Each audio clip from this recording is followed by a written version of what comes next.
I'm Steve Wiggins, and this is the Groundworks Ministries podcast. Today we're reading from the 4th chapter of John, and let's focus on verses 7 through 10. A woman of Samaria came to draw water. "Give me a drink," Jesus asked her, for his disciples had gone into town to buy food. "How is it that you, a Jew, ask for a drink from me, a Samaritan woman?" she asked him. "For Jews don't associate with Samaritans." Jesus answered, "If you knew the gift of God, and who is saying to you, 'Give me a drink,' you would ask him, and he would give you living water." One does not have to wade very deep in Scripture to understand that Jews and Samaritans did not like each other. For one thing, Samaritans were what they called half-breeds. That is, that they were part Jewish and they were part Gentile. And historically, the kingdom of Israel had been split after the death of King Solomon. And as a result of the tragic apostasy of Solomon's leadership in the latter years of his rule, God removed the national unity from the tribes of Israel.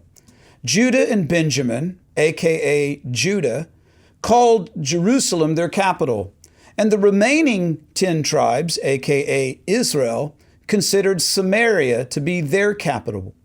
And the men of Israel in Samaria not only took foreign wives, but their wives also enticed them to worship pagan gods. The prophet Jeremiah wrote about it. "Has a nation ever exchanged its gods? But they were not gods. Yet my people have exchanged their glory for useless idols.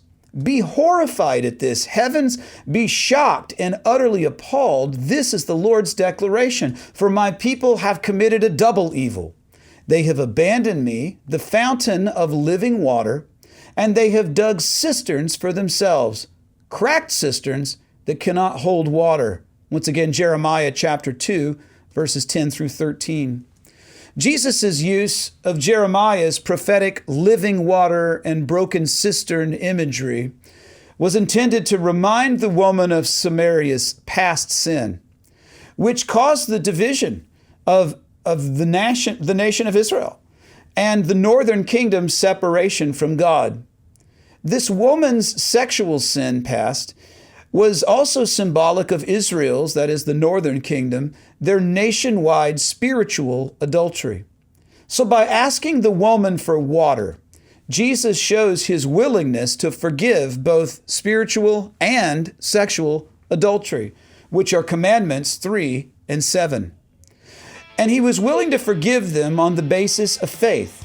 His offer of grace and mercy recalls a proverb which says this: "A generous person will be enriched, and the one who gives a drink of water will receive water."